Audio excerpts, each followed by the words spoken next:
আবারও তোমাদের সামনে একটা ভিডিও নিয়ে এলাম।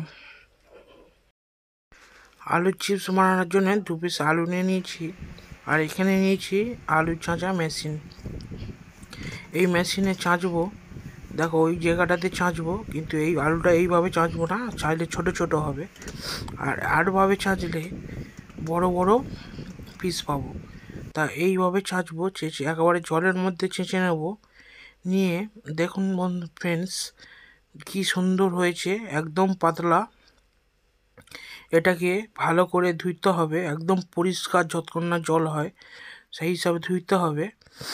ধুয়ে ভালো করে ছেঁকে ভালো শুকনো করে নিতে হবে, একদম শুকনো।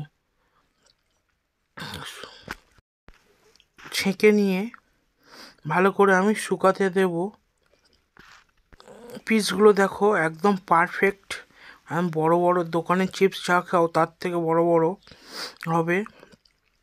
বেশি নয়, 10 মিনিটের মধ্যে ঘরেতে তৈরি করে নিতে পারবে।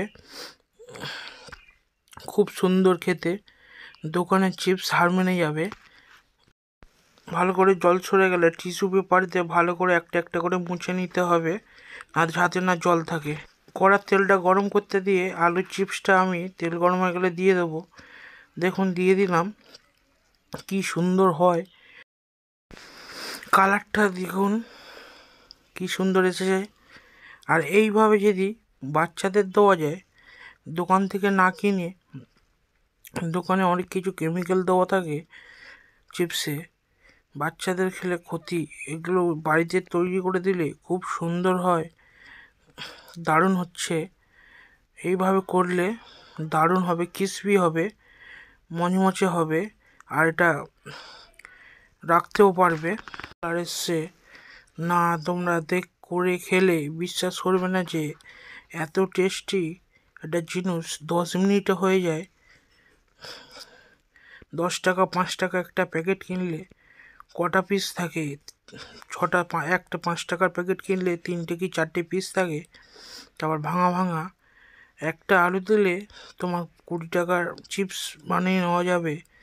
আর দারুণ খেতে। মশলা তৈরি করে নিলে চিপসের মশলা, লঙ্কা গুঁড়ো, বিট নুন আর সাইট্রিক অ্যাসিড দিলে নোনতা ভাব হয়, আর একটু চিনি দিলে গুঁড়ো করে সব একসাথে মিক্সড করলে পুরো দোকানের মতন টেস্ট হবে। কিন্তু বাড়িতে খাবো, সাইট্রিক অ্যাসিডটা দেবো না, নুন, চিনি আর লঙ্কা গুঁড়োটা দিয়ে